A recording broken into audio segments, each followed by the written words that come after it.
O Ministério da Cultura e o Instituto Cultural Vale apresentam a terceira edição do FLI Itabira.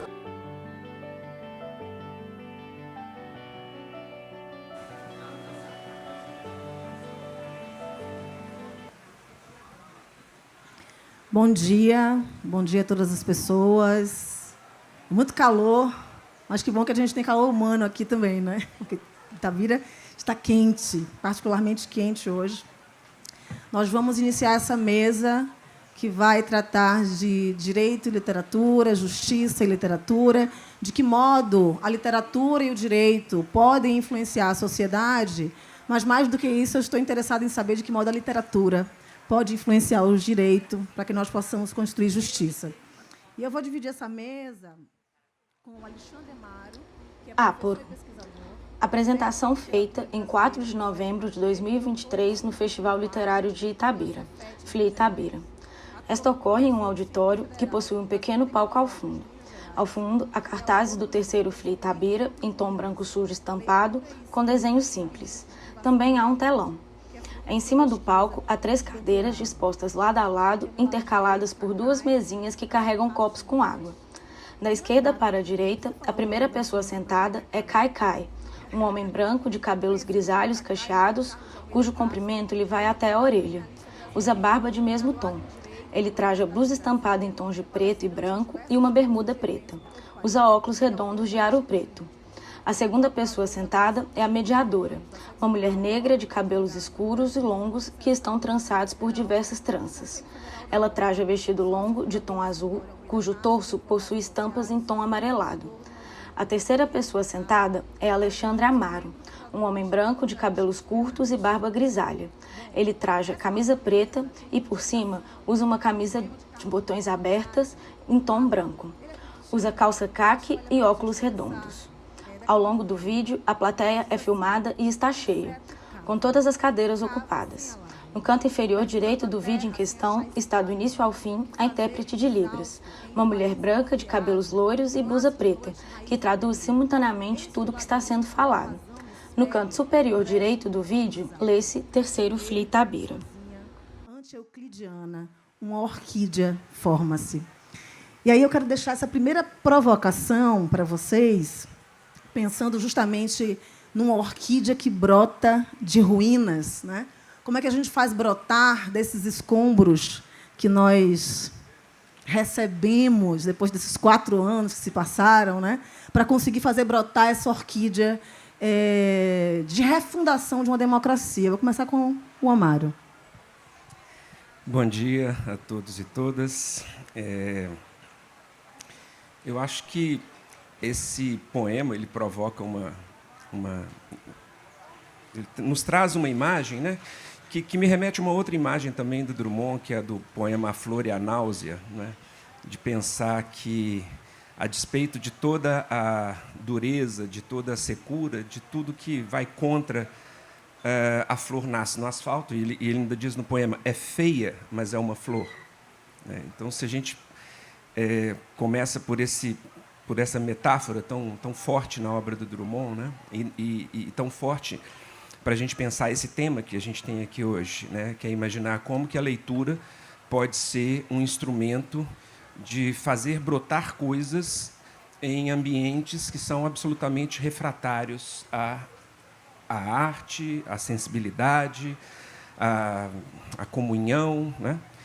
Então, eu acho que esse poema é muito significativo, ele traz uma imagem muito emblemática disso que a gente quer discutir aqui hoje, né? Entender como que a literatura, dentro das regras, né? E como que, lidando com as regras, ela pode fazer brotar uma flor no meio desse asfalto, né? No caso da minha pesquisa, que é o asfalto do aprisionamento, da privação de liberdade. Né? As ruínas das prisões, né, Amaro? Áporo significa problema de difícil solução ou considerado de solução impossível, Cacai. E aí, como é que a gente faz para pensar um direito que seja libertador e emancipador para todas as pessoas? Como é que brota essa orquídea, essa flor dessa ruína? Primeiro eu quero justificar que eu estou aqui porque eu sou o metaverso do Afonso. Por isso é que ele me convidou, entendeu? Olha, eu acho que eu sou o escaravelo desse poema. Eu fico fuçando para tentar chegar, de alguma forma, a uma esperança exatamente dentro da minha área de direito. Eu só fiz advocacia porque eu não consegui ser poeta. E, por incrível que pareça, João, foi Carlos Drummond que, de certa forma, me desanimou de ser poeta. Porque ele escreve, num texto, autobiografia para uma revista, que entende que a poesia é um negócio de grande responsabilidade. Não considera honesto rotular-se de poeta apenas quem verseja sob dor de cotovelo, falta de dinheiro ou momentânea tomada de contato com forças líricas do mundo. Eu senti que eu não tinha o rigorismo necessário para ser poeta. Eu acho que é importante a gente, no momento que nós estamos vivendo, fazer essa ligação da literatura com a poesia e com a liberdade e com o direito. É impossível nós não fazermos um registro no encontro com tanta gente que pensa o mundo de forma humanista sobre o que está acontecendo em Gaza hoje. Sei que não é um assunto que deve ser trazido aqui, mas eu ontem me emocionei muito com a fala da Eliana, quando ela disse que estava sendo cobrada, preferiram se manifestar muito, mas que toda vez que o filho dela sai para a rua, ela tem que rezar para todos os deuses para que ele volte.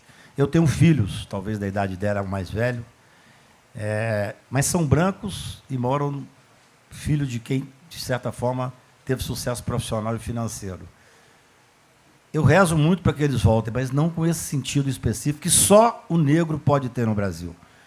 Por isso, eu acho que é importante, me permita sempre estar voltando à questão do direito, que nós tivéssemos no Supremo uma negra como a Lívia, que tão bem nos representa, porque não adianta nós sermos antirracistas, porque nós não poderemos ter nunca a visão de quem passou por essa quantidade enorme de humilhação sendo negro no Brasil. Eu acho que a poesia serve para isso, para nos libertar, para, de alguma forma, dizer... Quando eu fiquei muito feliz quando ganhei seu livro, ontem, não tive tempo de ler ainda, porque uma das angústias da minha vida é o sistema carcerário. E aqui na orelha do teu livro diz que é importante essa questão para a literatura. Eu acho que ela é importante, André, conversarmos passando sobre isso, também para o direito, ou talvez mais até para o direito. Porque o judiciário, em regra, é um poder patrimonialista reacionário. Até agora eu estou elogiando ele porque sustentou a institucionalidade lá no 8 de janeiro. Mas já estou louco para voltar a criticar. E na verdade, esse seu assunto é um assunto que me interessa muitíssimo, me emocionou muito. Eu até vou me permitir ler, se a Lívia deixar, porque eu acho que a gente tem que falar poesia no sistema, no lugar onde tem tanto... Nós falávamos sobre isso agora, né, Lívia? Que tem tanto poeta. Quando eu vi o seu livro, eu me lembrei do Mia Couto, nosso grande e querido amigo Mia Couto, nos versos do Prisioneiro. Vou me permitir ler rapidamente aqui. Verso do Prisioneiro 1. Deixei de rezar. Nas paredes rabiscadas de obscenidades, nenhum santo me escuta. Deus vive só, e eu sou o único que toca a sua infinita lágrima. Deixei de rezar. Deus está noutra prisão. Versos do Prisioneiro 3. Não me quero fugitivo, fugidio me basta. Dentro do pássaro uma grade, um eterno confinar de gaiolas. Da liberdade das aves, outros poetas falaram.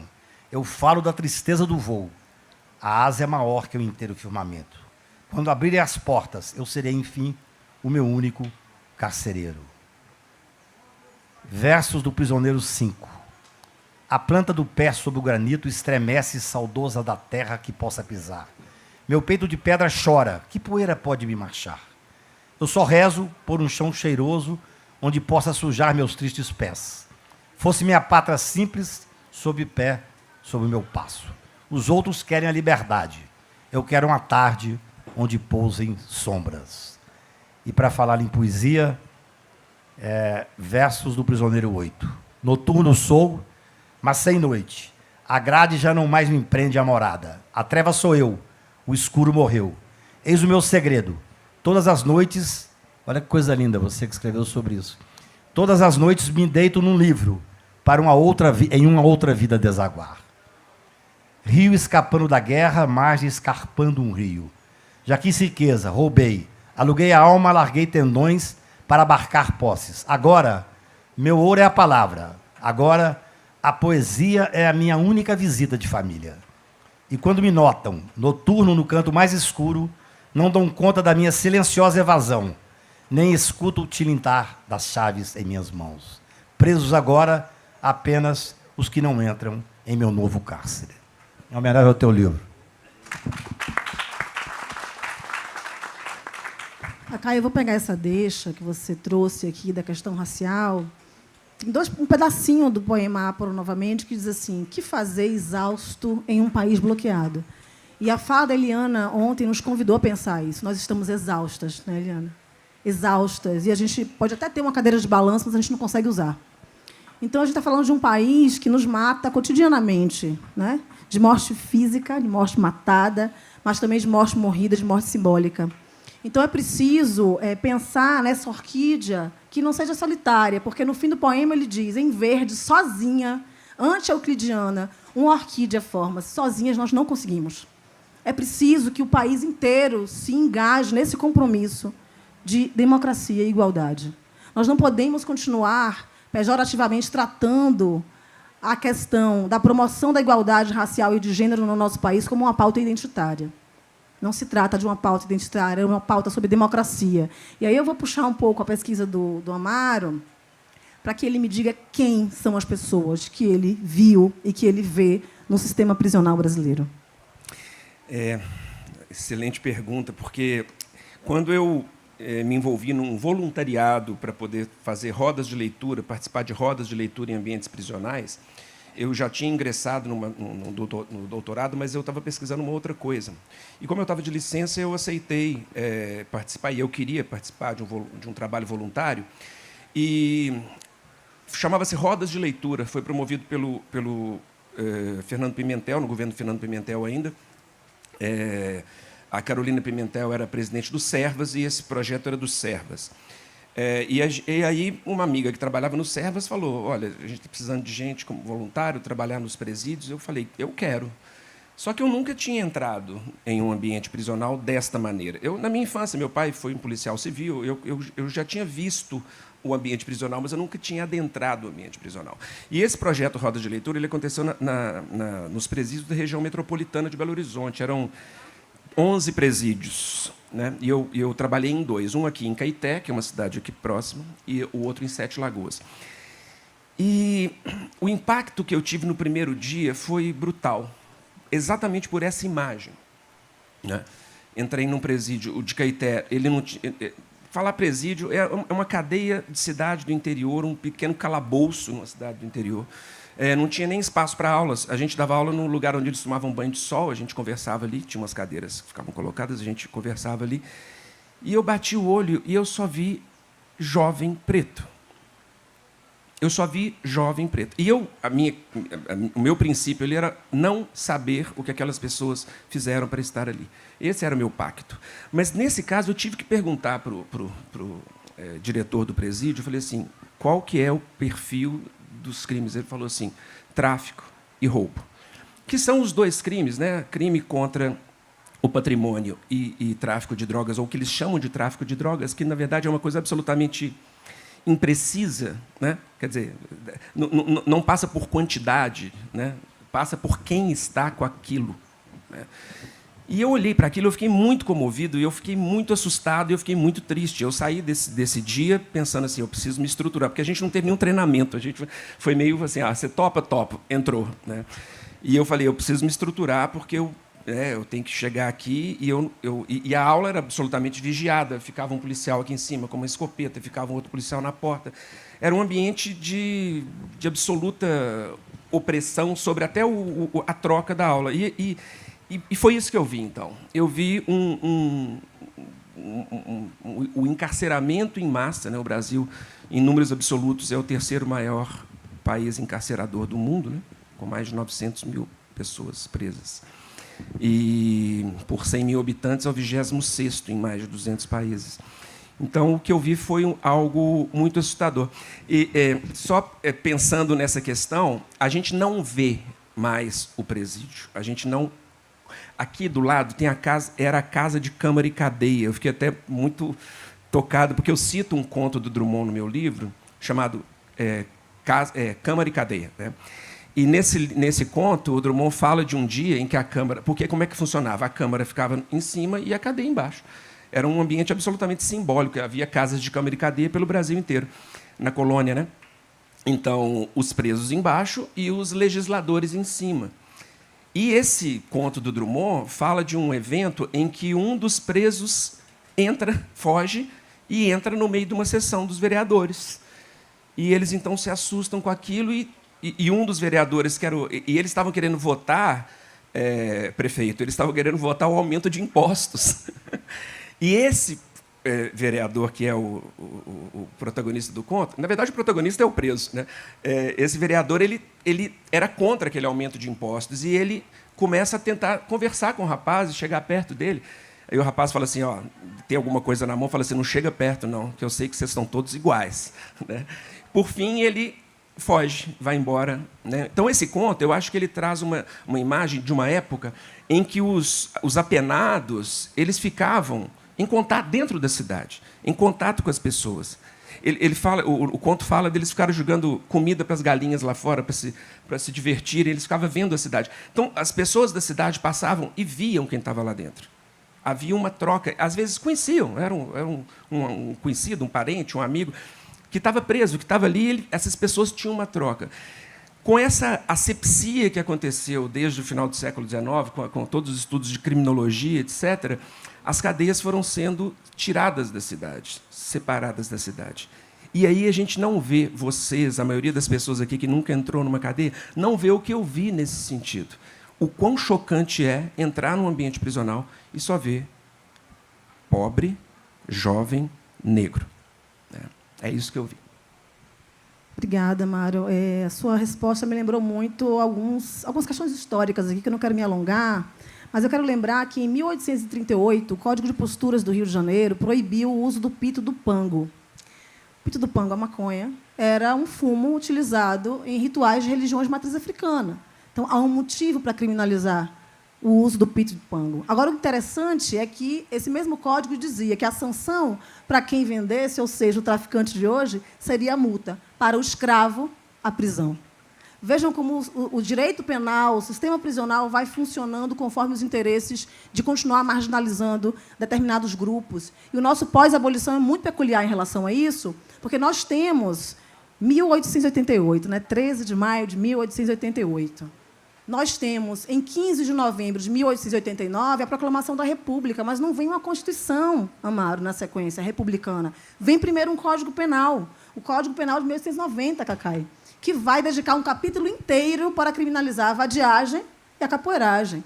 Quem conhece aqui um pouco da história de como o Brasil subvencionou a imigração europeia para proibir, inclusive, a vinda de imigrantes africanos e asiáticos, ou seja, não brancos para o Brasil, numa espécie de limpeza, né, étnica, eugenista, sabe quem eram as pessoas vadias, porque esse estímulo à imigração europeia facilitou o acesso para os imigrantes à moradia, a postos de trabalho, né? E nada disso foi garantido para as pessoas negras recém-libertas. E aí, quando eu venho para a nossa lei atual, dita Lei contra as Drogas, que a gente sabe que tem, né, destino certo, o artigo 28 vai dizer que o juiz, para distinguir o usuário do traficante, vai levar em consideração alguns elementos. E aí o que você fala é muito importante, porque ele diz, vai levar em consideração a quantidade da droga. Que quantidade é essa? Depende de quem estiver portando a droga. Né?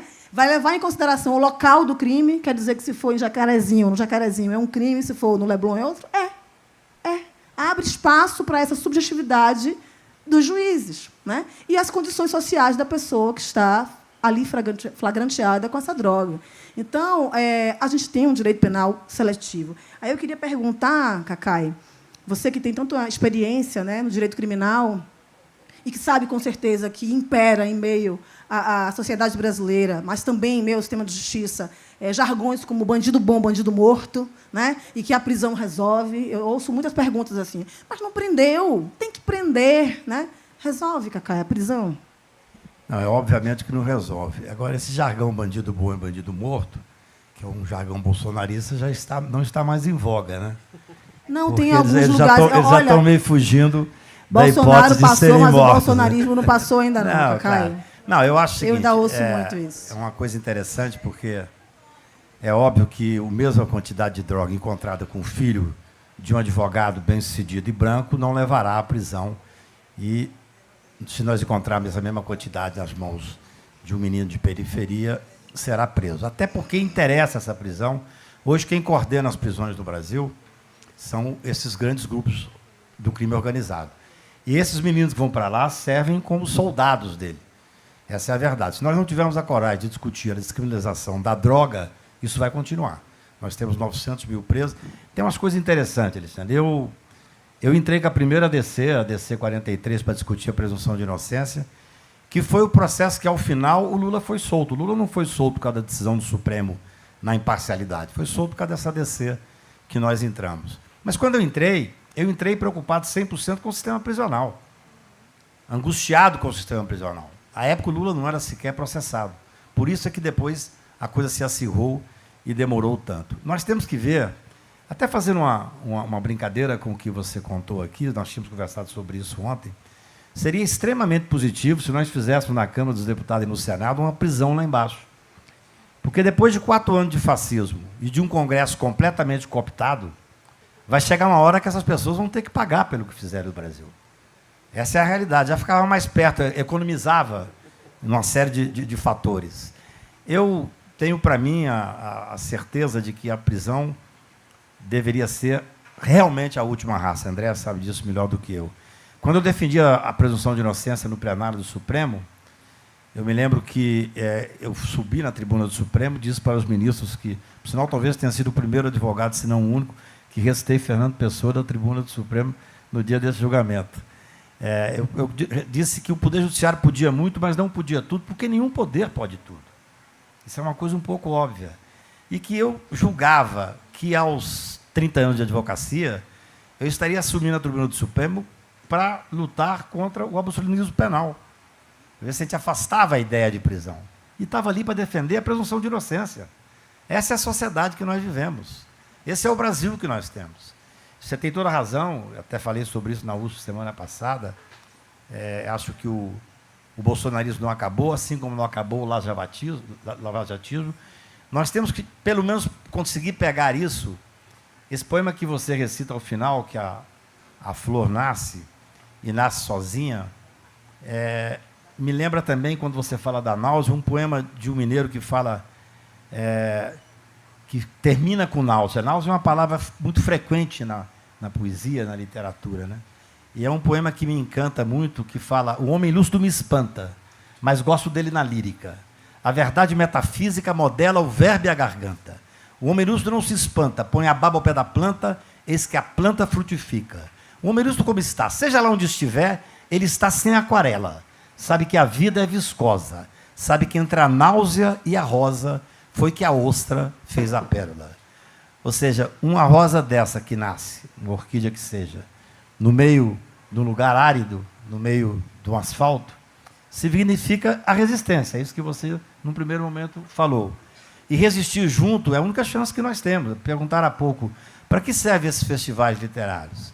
Serve que a gente dê um grito em busca de liberdade, em busca de um país mais justo, de um país mais igual.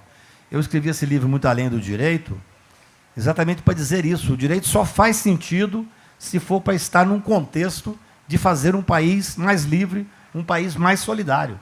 Porque, senão, o direito só aprisiona. O direito ele é estudado, ele é feito para aprisionar esse poder reacionário para manter o status quo. Nós é que temos que, vez ou outra, furar esse asfalto e fazer nascer ou uma flor, ou fazer nascer a esperança, que é o que nós estamos fazendo aqui. É uma alegria enorme, viu, Sérgio, viu, Afonso, poder ver vocês fazerem, movimentar exatamente o interior do Brasil.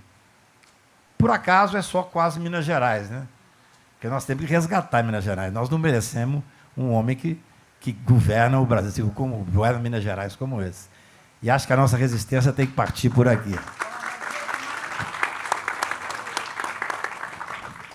É importante, Cacai, nesse diálogo, trazer aqui uma inquietação, algo que me incomoda muito, que me comove muito, que me emociona, que dói muito, que é pensar na naturalização da morte desses jovens negros. Quando eu falo bandido bom, bandido morto, não precisa ser dito, sabe? É quando é feito.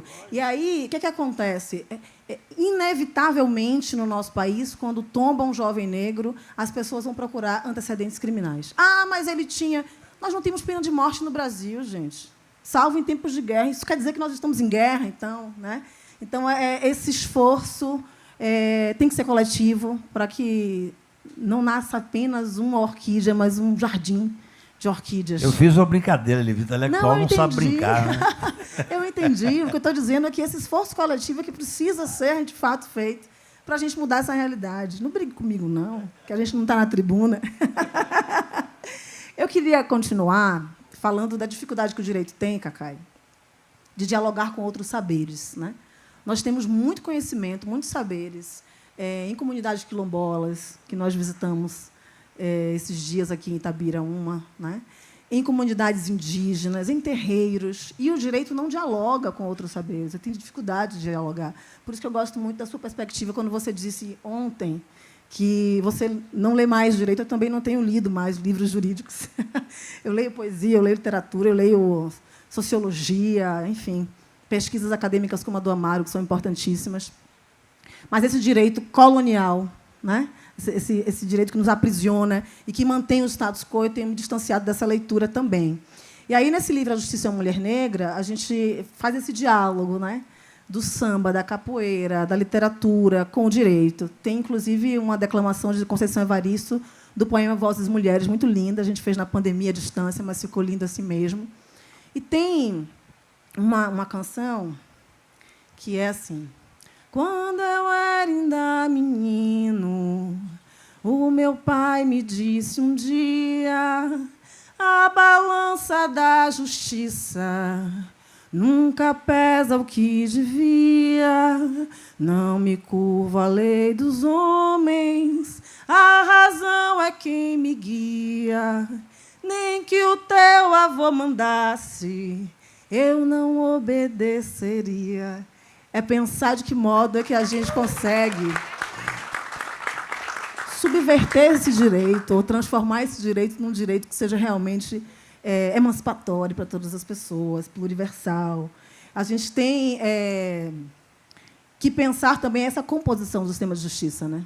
Se essa própria composição é democrática ou não, e no que é que ela influencia essas decisões. Tem um texto muito interessante, talvez o Cacá conheça, de Dina Alves, que se chama Réis, Negras, Juízes Brancos, né? Então, essa composição étnico-racial, essa ausência de diversidade de gênero, de raça, territorial, nós temos que falar da questão do território, da territorialidade também. Isso faz com que nós tenhamos um sistema de justiça menos justo ou mais injusto, né? Então, Amara, eu queria lhe ouvir sobre isso. De que modo você tem usado a literatura como forma de produzir justiça, mesmo dentro do sistema prisional? Projetos de remissão de pena pela leitura, eles são revolucionários, num certo sentido. Eles mexem nessa dureza que você falou que o direito tem. Porque ousar levar educação, primeiro o trabalho, que está garantido na Constituição, né, dentro de ambientes prisionais. Depois se incluiu a educação como uma obrigação também do Estado em ambientes prisionais. E, mais recentemente, a leitura, especificamente a leitura. Como é que funciona? Para cada livro lido, hoje funciona assim, para cada livro lido, são 4 dias a menos de pena, com um limite de 12 livros anuais, né? Então, um livro por mês, em tese, funciona assim, né? Mas um livro por mês, 4 dias a menos da pena por livro. Isso tem uma contrapartida para a pessoa que está ali, apenada, né, que é a redução da pena, embutido nessa contrapartida está a leitura como uma possibilidade de fabulação, né, da pessoa conseguir construir um ponto fixo, construir uma nova relação com a temporalidade, né, abrir uma janela para a ficção, que seja, para a poesia. O título do meu livro é inspirado num poema do Ricardo Aleixo, poeta mineiro, belo-horizontino. Ricardo Aleixo tem um poema chamado Poética, em que ele é um poeta que trabalha muito com visualidade, né? Então ele coloca a palavra construir e essa palavra ela vai se desconstruindo em letras e formando um amontoado. E aí está escrito sobre ruínas e a coisa está se desmoronando. Ele disse que se inspirou na própria palavra construir, que ele viu dentro dela a palavra ruir. E aí ele imaginou um poema que falasse desse jogo.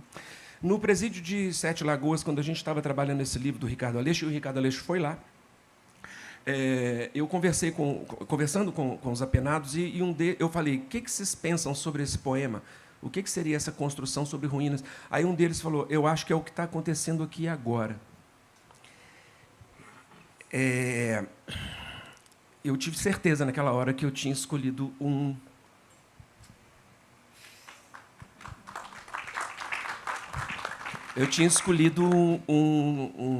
poema certo, o autor certo, o livro certo, para aquele momento com aquelas pessoas. Porque não é tão somente imaginar que algo ruiu e virou um amontoado de coisas e você vai construir algo em cima daquilo. Não. É construir enquanto a coisa cai. É enquanto a coisa desmorona, algo se constrói. Então, eu acho que projetos de leitura, de educação dentro de ambientes prisionais fazem isso. A ruína está ali, eles estão em meio a essa ruína. Mas, em meio a essa ruína, a esse desmoronamento, você vai construindo algo a partir disso que está desmoronando, criando uma possibilidade de significação, criando o que o Antônio Cândido fala da fabulação. O Antônio Cândido tem um texto fundamental, que está nesse livro Vários Escritos, chamado O Direito à Literatura. Né? Que ele vai dizer que a literatura é um direito como qualquer outro, e o direito à fabulação ele salva a nossa psique, ele salva a nossa estrutura, né? E esse pensamento do Antônio Cândido, que é fundamental, vai abordar exatamente essa perspectiva da necessidade do livro, da leitura, da mediação, estar ali dentro.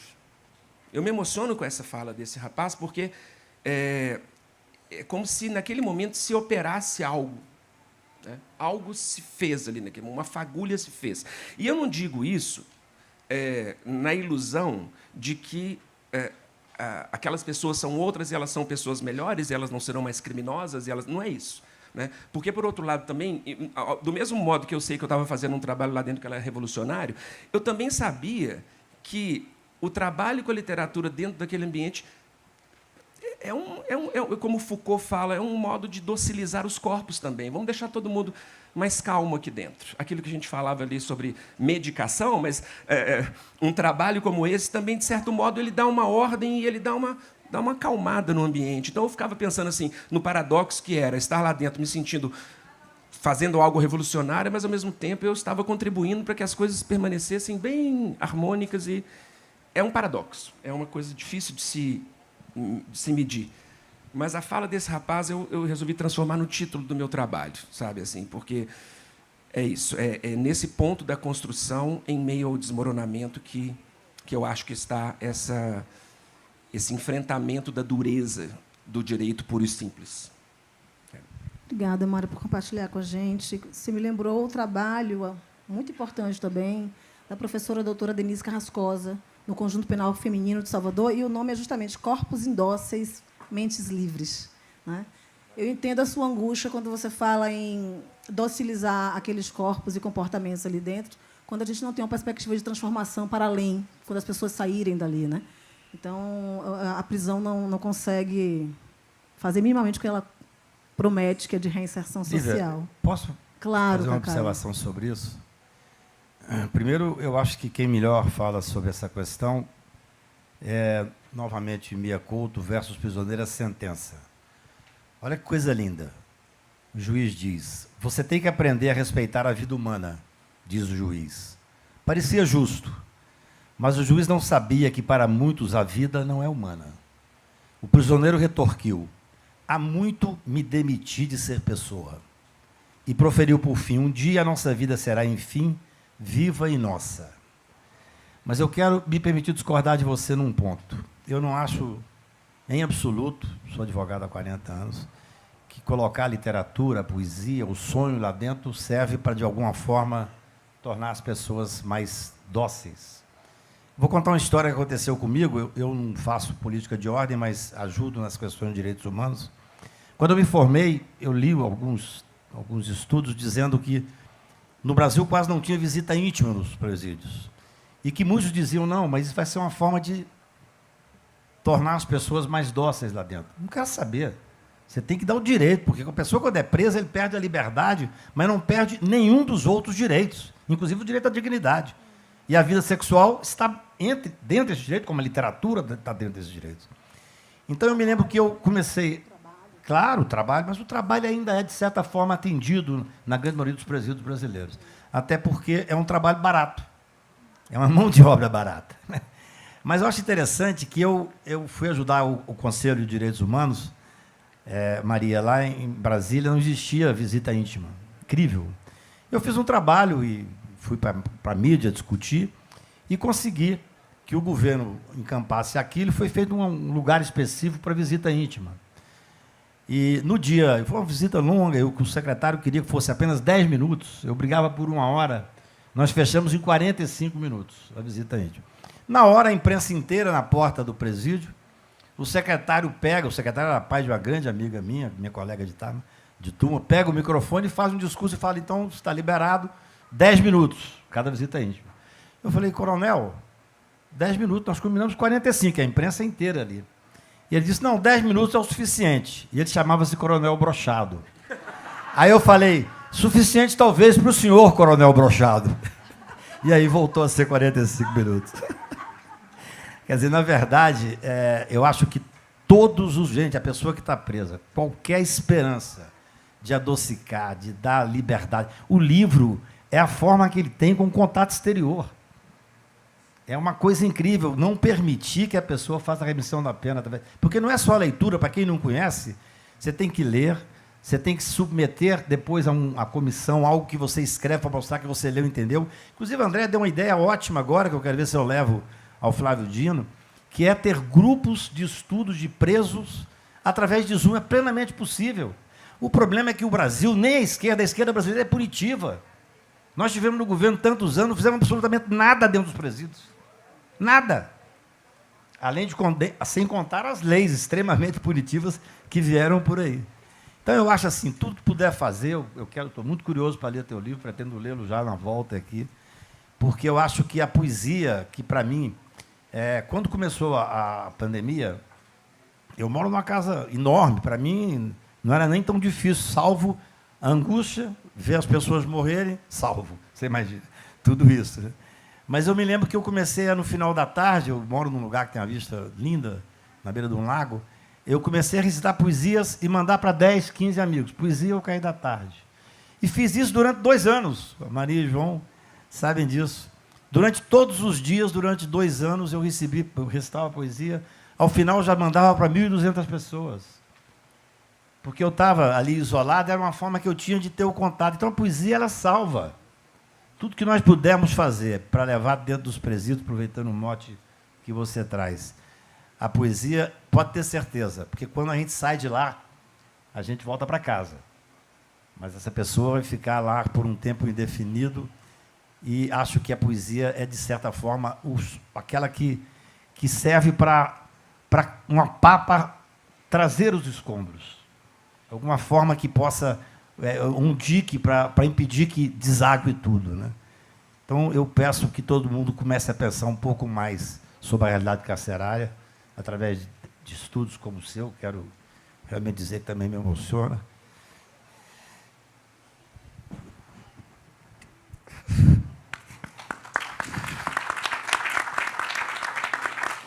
E que nem quando os bolsonaros estiverem presos, bandido bom não vai ser bandido morto.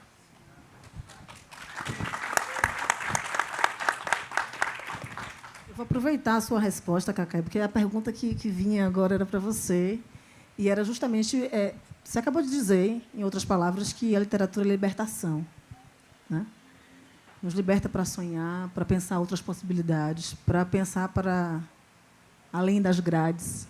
E eu queria entender de que modo é que a literatura entra como libertação para você também, como jurista, né? Como criminalista. Você contou um pouquinho da pandemia, mas eu acho que vem antes, não é isso? Na verdade, vem de uma vida toda, né? Assim, o que eu disse, eu queria ser poeta, e depois que eu li Drummond, morri de vergonha, falei, não dá para ser poeta, né? Então, eu acho que é uma forma... Eu tenho um texto, eu escrevo bastante regularidade, eu sempre começo um texto com poesia e termino com poesia. Até quando lancei esse livro, Boaventura Souza Santos fez o prefácio, ele fala que isso não é feito como uma forma de escapismo, são poesias concatenadas com o texto, né? Por isso que eu disse que eu recitei Fernando Pessoa quando o julgamento foi do Mensalão, na verdade, que eu era advogado do Duda, naquele massacre midiático, né, a espetacularização do direito penal.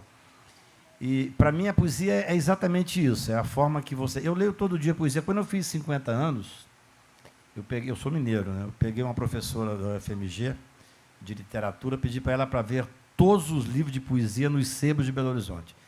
Maria tinha 700 e tantos livros. Eu estava fazendo 50 anos, eu me dei de presente 500 livros. 500 livros de poesia. Então, eu acho que a poesia, ela, de alguma forma, serve para a gente fugir da dureza, especialmente do advogado criminal.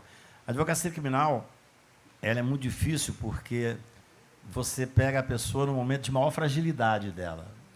Ou porque matou alguém, ou está sendo acusada, do que seja. É claro que, especialmente eu que advoguei e advogo muito para crimes midiáticos, onde a mídia já faz o pré-julgamento, né? Quando eu advoguei para o Duda Mendonça no Mensalão, ele foi um dos poucos que foi absolvido. Quando nós ganhamos o caso, depois de 6 meses dentro do plenário do Supremo, com televisão, eu fui jantar com ele e disse, chorando, disse, olha, hoje é o dia mais feliz da minha vida, mas no imaginário popular eu estou condenado, porque a mídia já me condenou e é um tribunal inapelável, né? Então, eu acho que a poesia serve para isso. Assim, eu tenho a maneira, muitas vezes, quando eu estou fazendo uma defesa, vem, de repente, um poema que eu li, que eu vou procurar e tal, porque eu acho que o juiz, vocês podem não acreditar, mas o juiz é humano. Parece incrível isso. O juiz é humano também. É um homem, como qualquer um de nós, que, em casos midiáticos, ele acorda de manhã e a mulher está dizendo que ele tem que julgar assim, a filha dizendo que tem que julgar assado, a mídia dizendo como ele deve julgar. E acho que você tem a ousadia de colocar de uma forma técnica, é claro, né? O direito, antes de tudo, você tem que ter uma causa que você possa defendê-la tecnicamente. Esse é o primeiro critério para entrar numa causa. Mas se você consegue quebrar a dureza do direito, tem um ministro do STJ, que eu não vou dizer o nome, que hoje a gente, eu não falo com ele nunca sobre direito no WhatsApp, mas a gente corresponde sobre poesia, porque eu descobri que ele era um amante da poesia, certo dia, numa conversa informal. Então, acho que é um pouco isso. Assim, eu uso a poesia como uma companheira do dia a dia mesmo. Assim, eu tenho, para mim, quase a certeza que, se você consegue sair da dureza que é o direito penal e fazer com que a pessoa imagine que o destinatário daquela pena é uma pessoa, tem família. Tem um conto de Pessoa que fala de uma luz longe, que, quando a luz apaga, quem será que está por trás daquela luz? O juiz, quando condena alguém, ele apaga a vida daquela pessoa. Mas quem será que está por trás daquela luz? Então, acho que um pouco é isso, é tentar fazer com que essas pessoas saiam do pedestal enorme. Eu adoraria ver você cantar isso no Supremo como ministra. Mas eu vou dizer o seguinte, você imagina você cantar isso por Fux, que tristeza. Então, eu não gostaria... Uma vez, no final do primeiro governo Lula, estava conversando com o Márcio Tomás Bastos, o Zé Disseu e o Lula, faltava 20 dias para começar o governo, e o Márcio pensou, Cacai, você tem algum interesse em algum cargo? Eu falei, só tem um cargo que eu aceitaria, ex-ministro do Supremo. Se eu pudesse ser nomeado ex-ministro, seria bom. Mas seria muito bom ter alguém para levar a leveza, levar a cultura, levar a poesia, e tudo isso que você pode levar. Além disso, levar a visão de uma mulher negra. Nós, brancos, temos que parar de ter a pretensão que podemos falar por vocês. Nós não podemos falar por vocês.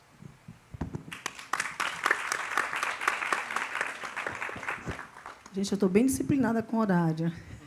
Eu vou abrir para perguntas, o tempinho que a gente tem. Eliana levantou ali primeiro. Eita, vocês estão animados para participar hoje. A Eliana aqui. Oi, pessoal. Então, esse tema é nossa, né? A cabeça ferve. Tem um livro que é o do Abdias Nascimento, que foi lançado agora sobre o mundo, que ele entrevista os presos quando ele esteve preso nos anos 50, 40, sei lá, E ali ele já é muito pioneiro, né? Ele fala sobre o superencarceramento muito antes de ser modinha, né? Mas eu queria perguntar para você sobre esse um dia, uma leitura, um dia em 4 dias. E a Bíblia?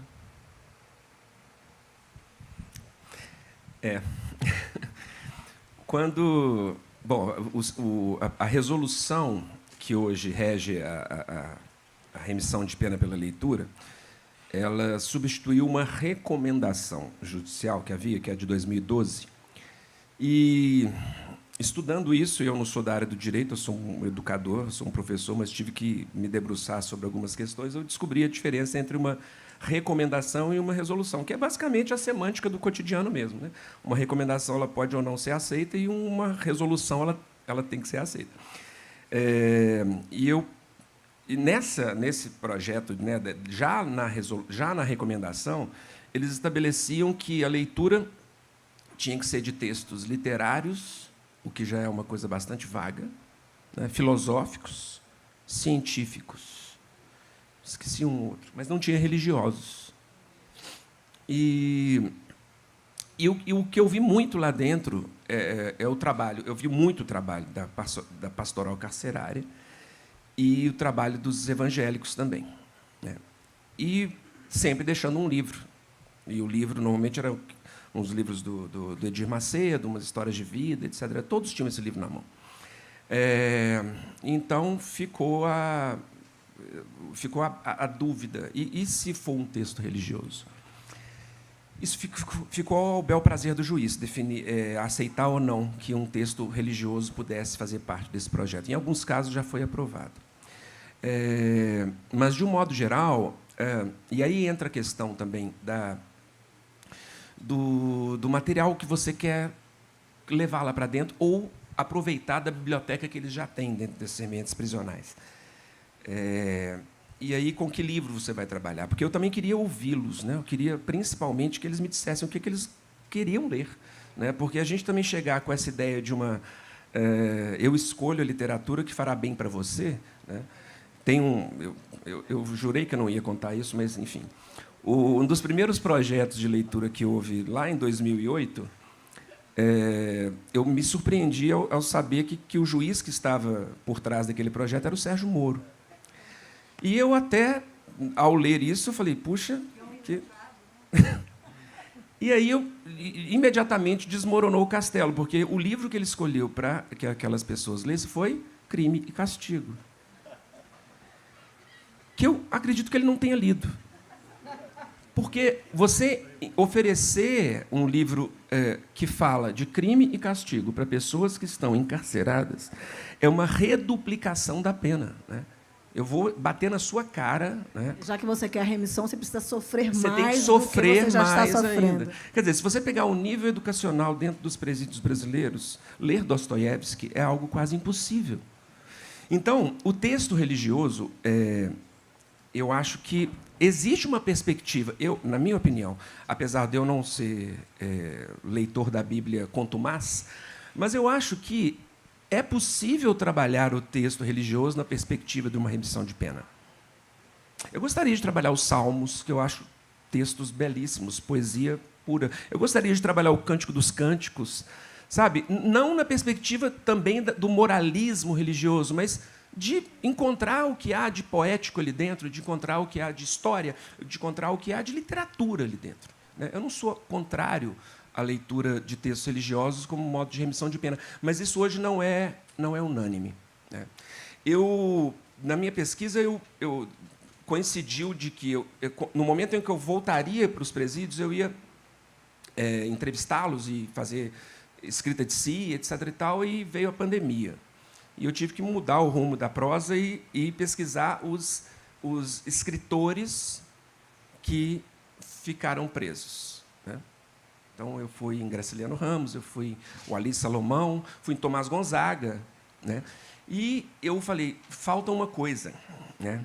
Que eu queria pegar o rap, né? Eu queria ver a perspectiva da leitura dos detentos rappers, né? E eu descobri que um clássico dentro dos presídios, para essa população dos músicos, né, do ritmo e da poesia, é Malcolm X. É a biografia do Malcolm X. Ela é, assim, uma bíblia, né, para essa galera do rap. Né? E fui pesquisar um grupo, uma dupla chamada 509E, que é do Dexter, né, e do Afro-X. Eles não são mais uma dupla, mas, naquela época, eles estavam presos no Carandiru. Então, eu penso que o texto religioso ele pode, sim, ser trabalhado nessa perspectiva, não para reduplicar um discurso moralista e opressor também, né? Mas ele não é consenso, não. Né? Nem todos os juízes aceitam como remissão de pena. Ah, e um detalhe, Cacai, nessa nova resolução, você não precisa mais a pessoa penada não precisa mais escrever uma resenha para provar a leitura. Hoje, inclusive, pode ser uma prova oral. Não quer dizer que todos os juízes estão aceitando, mas ele tem esse direito. Inclusive, pessoas analfabetas podem participar das rodas de leitura, podem ouvir audiobooks e podem falar, eu tenho conhecimento sobre esse livro, e comprovar isso por meio de uma prova oral. Quer pedir o apoio do Moro, porque tem muita dificuldade de ler. Deve ser a ideia dele. Não gravou, não. Pode que? Quem mais? Pode Tinha que? alguém ali. Aqui. Tem aqui na frente. Gente, socorro. Ei, pode ser? Prefeito, como vai? Tudo Por bem, favor. tudo bem. Não, primeiro, assim, antes de vir para voltar para a minha cidade para ser prefeito, eu trabalhei por 12 anos como voluntário numa ONG, Minas pela Paz, em Belo Horizonte, de ressocialização de sentenciados. Né? Então, essa experiência é maravilhosa, por isso, Amaro, parabéns, porque nem todas as comarcas permitem a remissão de pena através da leitura. Eu acho que isso tem que ser muito difundido e tem que ser adotado, porque, de fato, Cacai, a literatura liberta nesse sentido.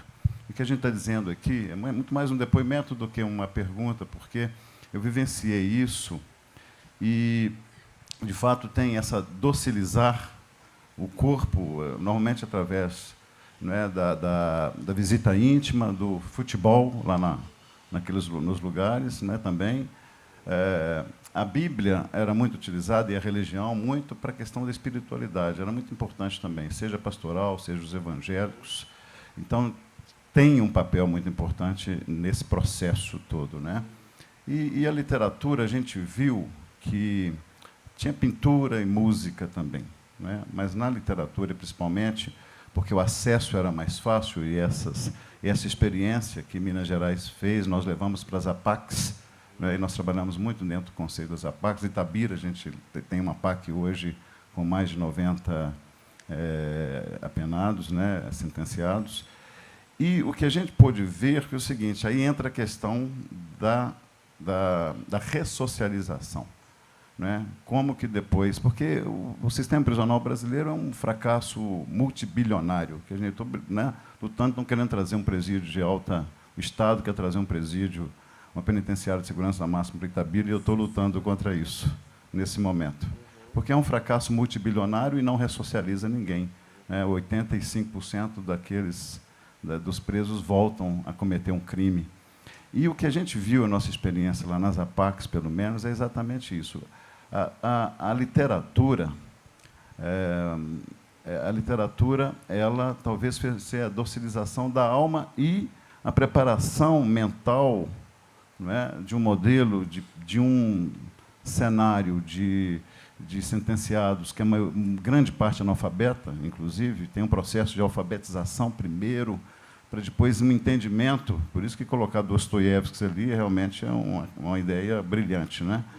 Mas, depois, no processo de preparação para o mundo do trabalho, aqueles presos que tiveram contato com a literatura, eles tinham mais facilidade, não do trabalho braçal, mas de se encontrar numa profissão, na jardinagem, não é?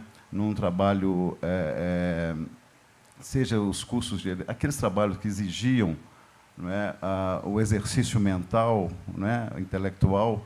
Então, a contribuição da literatura, ela vai além de que simplesmente docilizar alguma coisa.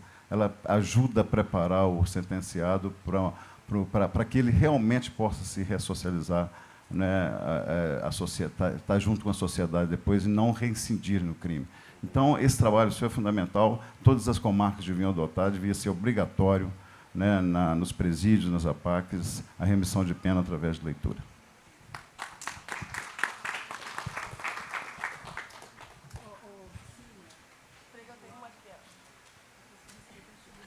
Acho que eu vou ser rápida. Bom dia, gente. Bom, eu recentemente comecei a pensar sobre um episódio no primeiro período de Direito. Eu sou advogada, formada há 3 anos, e aí os professores pediram para as pessoas se apresentarem, né, no primeiro dia de aula. E aí os meus colegas falando, eu sou fulano, meu pai é presidente da OAB, eu sou fulano, minha avó é ministra tal. Eu sou fulano, e, enfim, eles tinham um histórico de uma família que já possuía muitos intelectuais. E o que me causou muito incômodo foi porque o meu avô, em que pese ter sido um dos homens mais inteligentes que já passou na face da Terra, ele faleceu sem aprender a ler. Porque a mãe dele sofreu por muito tempo como escravizada, inclusive ela teve muitos problemas na psique mesmo por causa da escravização. Então, a desigualdade social e racial no direito, ela é muito gritante, é muito evidente. E aí, durante o curso, eu comecei a refletir que até mesmo as referências que os professores passavam não nos ajudavam tanto a mudar essa realidade. Porque aí nós temos vários profissionais no direito que são especialistas em Kant, mas nem sabem quem foi Lélia Gonzalez, não lê Abdias Nascimento, então não tem nenhum compromisso com a realidade brasileira.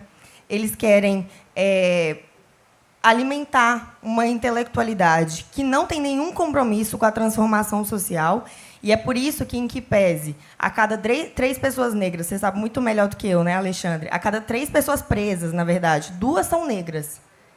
E, mesmo assim, as sentenças criminais não falam de racismo, não falam de discriminação, nem cogitam que aquela pessoa pode ter sido vítima de discriminação racial. Eu trabalhei muito tempo na Defensoria Pública e, nas vezes que nós levantamos a possibilidade de o réu ter sido discriminado pela polícia, os juízes, que parecem que vivem numa realidade paralela, diziam que os policiais não tinham motivos para discriminarem o réu. Sendo que, no Brasil, todas as relações são pautadas por discriminação o tempo inteiro. Ele pode não ter sofrido uma violência policial porque ele é provavelmente oriundo de uma classe social que possui apreço das instituições policiais, provavelmente ele é um homem branco, então, realmente, ele sempre foi bem tratado pela polícia. Mas o meu pai, por exemplo, que foi metalúrgico 30 anos, um homem da classe trabalhadora, passou uma humilhação na minha cidade, porque furtaram as lojas Americanas e as pessoas que furtaram saíram de bicicleta. E o meu pai, muito atleta, anda muito de bicicleta, foi abordado pela polícia com muita violência, como se ele tivesse sido o cara que furtou as lojas Americanas. Então, assim, é muita humilhação que a classe trabalhadora passe por isso e os juízes nem reconheçam que isso acontece. E eu acredito que eles não reconhecem que isso acontece justamente por essa falta de compromisso mesmo com a realidade brasileira. E aí a minha pergunta é, como que nós vamos alterar essa realidade se tem professores renomados no direito mais preocupados em ler Kant do que ler Lélia Gonzalez, Abdias Nascimento e pessoas que falam sobre a realidade brasileira? Eu acho que a sua pergunta já deu, a sua pré-pergunta já deu a resposta já. Essa é a verdade, né? Nós vivemos um mundo onde os valores são bastante diferentes. Eu vou dar um exemplo rápido aqui que eu queria ver o João perguntar. Eu fui advogado do Renato, sou advogado do Renato, aquele vereador que foi cassado em Curitiba por racismo. Eu fiz a defesa dele da tribuna dos vereadores e fiz um discurso X. Os vereadores, todos brancos e homens, me olhavam com admiração, talvez até pensando que no futuro podiam precisar de mim como advogado criminal. Depois de mim, falou o Renato exatamente no mesmo tom. Olhavam para ele com ódio. E aí o Renato contou uma história, Maria, que me impressionou muito. Ele conseguiu se formar com todas as dificuldades do mundo e, no dia que ele pegou a carteira, ele saiu para a rua todo feliz com a carteira de advogado e tomou um baculejo desses tradicionais que ele tomava. E ele tirou a carteira e mostrou para o guarda. O guarda o prendeu, dizendo que a carteira devia ser falsa. Essa é a realidade brasileira. Cacá, eu lembrei da fala da Eliane ontem, de novo, né? Da Eliana. Do desassossego que é se despedir de um filho negro no Brasil, que deve voltar logo mais, né? E eu tenho dito muito isso. Os conselhos que uma mãe negra dá a um filho são diferentes, né? Saia com documento, não corra, não use boné. Eu digo que a mãe negra prefere que o seu filho passe frio do que ele use um moletom com capuz, né? Prefere que ele tome chuva do que ele use um guarda-chuva. Porque no Brasil, e eu não estou falando por achismo, vocês devem acompanhar as notícias, qualquer objeto é justificativa para alvejar um corpo de um homem negro. É um pedaço de madeira, é uma furadeira, é um guarda-chuva, né? Então, isso é uma realidade muito triste mesmo, doutora Camila. João.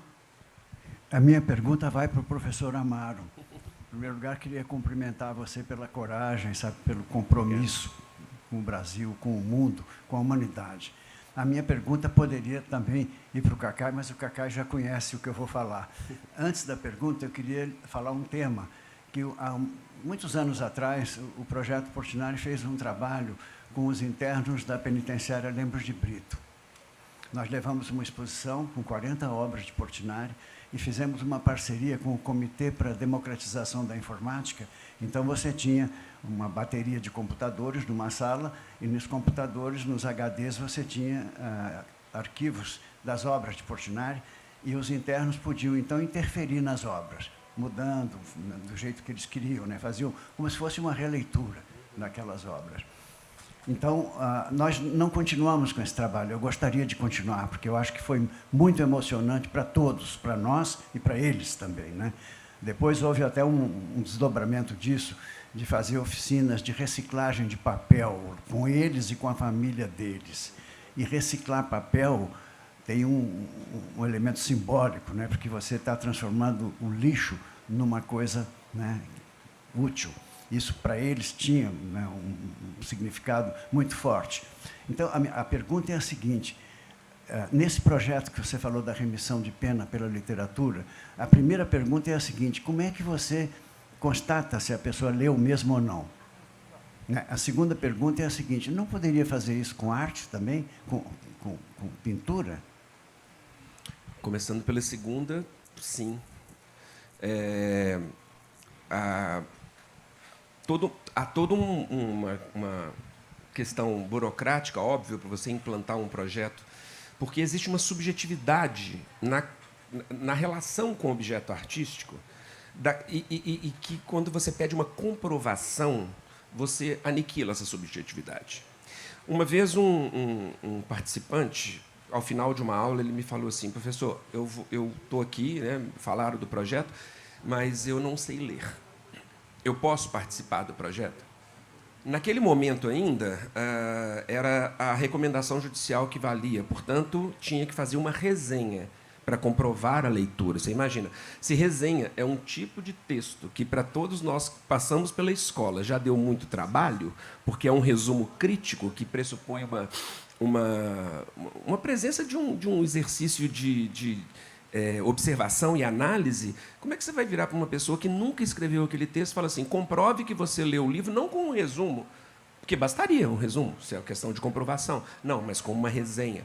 Então, se já é difícil para quem está lá dentro, sabendo ler, imagino para esse rapaz que virou para mim e falou, era um senhor, ele falou assim: eu não sei ler.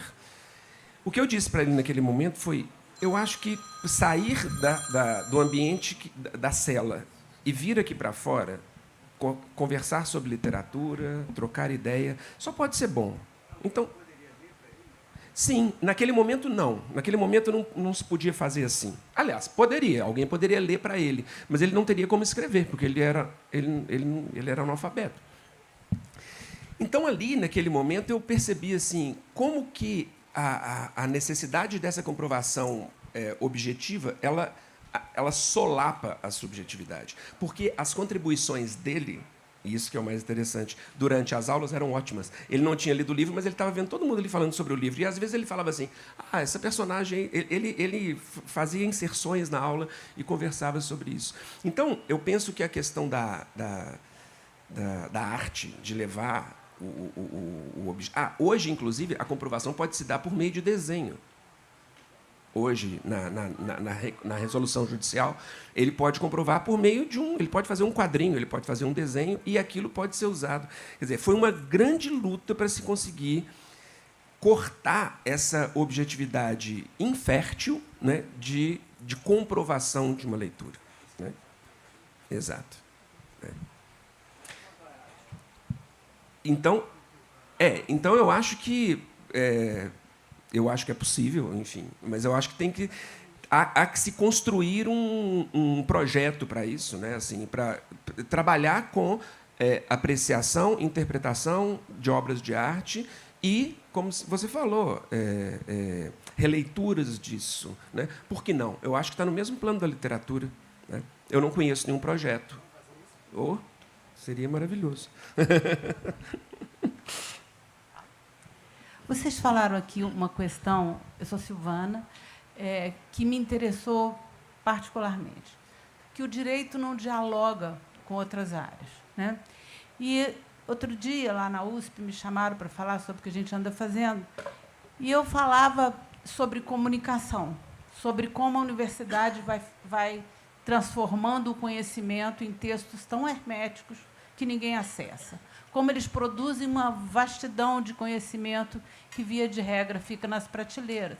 E como quantas vezes eu sugiro para algum jornalista que me procura, para olha, fulano fez matéria. Não, tese não vou ler, não. Não. A mesma coisa acontece no direito, né? E eu venho provocando o Cacai, né, para um livro, porque eu sinto que na educação e nas escolas falta uma interação entre o direito e o currículo, entre o direito e as práticas docentes, entre o direito e as pessoas. Porque vocês não falam para a gente, ou para um tipo de gente normal. Vocês falam para uma gente que entende o que é exatamente... Aí ele fala assim, leia a sentença. Eu não leio de jeito nenhum, falei que nem a professora. Não, além de ser juridiquês, eu acho que tem embutido uma discriminação. Como Luís XIV determinava regras de etiqueta e só falava para quem ele queria que sentasse perto dele na mesa, o direito e a academia escreve conhecimento para eles próprios. Então, por favor, vamos abrir isso, vamos. Silvana, eu assumi uma missão na minha escrita, eu tenho dito isso muito, de abolir o juridiquês. E se eu falar qualquer juridiquês, eu vou puxar o notinha de rodapé e vou explicar o que é. Porque eu acho que o direito precisa se aproximar das pessoas, e as pessoas do direito. Como é que você garante que as pessoas acessem direitos se elas não sabem quais são os seus direitos? As crianças desconhecem, as pessoas, de um modo geral, desconhecem, né? Não, então, os juízes desconhecem. Silvana, eu digo, e a capa do livro tem a ver com isso, que a nossa referência de uma imagem de justiça é da mitologia grega. Entende? Então, assim, é preciso, de fato, promover essa aproximação. E, por isso, o diálogo com outros saberes. Isso é muito com a literatura. Esconder. A gente vai fazer isso, está fazendo isso com a literatura também. Sabe? A literatura é esse instrumento de libertação, inclusive, do juridiquês, eu diria. Ricardo. Isso é mais um comentário sobre o que o Cacai falou. Quando os bolsonaristas forem presos, todo dia de manhã, quando eu acordo, eu torço para isso com todo o meu ódio, eu acho que seria uma boa, sim, eles lerem Dostoiévski. Principalmente Crime e Castigo, né? Memórias do Subsolo, eu acho que é uma boa. Deveria ser obrigatório para eles. É isso. Ricardo, eu tenho escrito e debatido muito esse ponto. Eu gosto de ter uma coerência constitucional de que eles só devem ser presos depois do julgamento com o transitado em julgado. Foi o que eu defendi para todos os demais. Porque, no dia do julgamento da eleição do Lula, eu entendo que a gente está entre a civilização e a barbárie. E, com a democracia, a civilização ganhou. Mas se nós usarmos os métodos dele, a barbárie terá ganho, porque terá feito de nós um elemento de barbárie. Mas eu também sonho nisso todo dia, pode ter certeza. Eu queria terminar dizendo uma coisa aqui, carinhosamente, Lívia. Um dos motes dessa reunião é sobre correspondência. O Drummond escrevia carta quase compulsivamente. Eu gosto de contar uma historinha pequenininha, que eu gosto muito de escrever, escrevi milhares de cartas ao longo da vida. Uma vez eu estava com o Gerard Depardieu em Paris, conversando sobre a questão de um livro, de um filme que eu gostaria de fazer e tal. E eu falei para ele que Cyrano de Bergerac era a fichinha perto da história que aconteceu comigo. Até contei isso lá em Paracatu. Eu morava no interior de Minas e a gente não tinha dinheiro, recebia os primos em casa, não saía de férias. E eles iam para lá, que eram umas férias internas ali e tal. Aí um primo se apaixonou por uma mulher, ficou 30 dias cantando essa mulher, e a mulher não deu a mínima para ele. No dia que ele foi embora, ele falou: Cacai, porra, fiquei 30, estou apaixonado, você podia me fazer um favor, escreve uma carta para ela. E aí eu gosto muito de escrever, eu escrevi uma carta para ela. Naquele tempo tinha um período para a carta chegar. Escrevi uma carta e tal. Passada uma semana, ela chega lá em casa com a carta na mão e fala: Cacai, você não vai acreditar. Recebi uma carta do seu primo, se ele tivesse dito para mim o que ele disse na carta, eu teria ficado com ele. E eu vou te pedir uma coisa, responde para mim. Aí, durante um ano, de janeiro a dezembro, que depois, no outro de janeiro, ele foi para lá, eu correspondia comigo mesmo. Eu apimentava, escrevia, voltava. Eu ficava ansioso esperando a carta chegar e tal. Aí eu lia como se não conhecesse aquela carta e eu escrevia a carta para responder a mim mesmo e tal e tal. E o pior é que, no final do ano, ela chegou lá, foi ficar com ele. No terceiro dia, ela falou assim: não pode ser o homem da carta. Terminou com ele. Anos depois, eu fiz análise em Paris com o Ed Lohan lá, e contei isso para ele, e ele falou que foi aí que eu me apaixonei comigo mesmo. Gente, eu já recebi 2 plaquinhas de 10 minutos. Uma pena. Quero agradecer ao Amaro, agradecer ao Cacai por essa companhia, por essa roda, agradecer a Flitabira mais uma vez, Afonso. Mas eu queria encerrar com uma sugestão que eu já dei para o Sérgio, quero dar aqui publicamente, que nós precisamos de mesas de poema, né? Então, precisamos de mesas de poesia. Ele já comprou minha ideia. Vou vender mais caro, então. Mas, olha, eu queria muito que a gente pensasse também nos poetas negros, tá? No Carlos Assunção, Solano Trindade, José Carlos Limeira. E aí eu vou encerrar com um trechinho de um poema do Luiz Gama, que poucas pessoas conhecem as poesias do Luiz Gama, os poemas do Luiz Gama. E o Luiz Gama foi um rábula, a gente chama um autodidata no direito, não porque ser autodidata, como disseram aqui antes, seja mais fácil, mas porque ele foi proibido de frequentar as faculdades de direito. O Luiz Gama ele foi reescravizado pelo próprio pai, um português, aos 10 anos de idade. Ele aprende a ler aos 17 anos. Então, o Luiz Gama, com as suas teses jurídicas, inclusive, conseguiu libertar centenas de pessoas escravizadas. Uma das teses, Cacai, era de que o escravizado que assassinasse o senhor estava em legítima defesa, né? Interessantíssimo. O Luiz Gama realmente precisa ser sempre revisitado por nós. Ele diz assim: amo o pobre, deixo o rico, vivo como tico-tico, não me envolvo em torvelinho, vivo só no meu cantinho. Da grandeza sempre longe, como vive o pobre monge, tenho muito poucos amigos, porém bons, que são antigos. Fujo sempre à hipocrisia, à sandice, à fidalguia.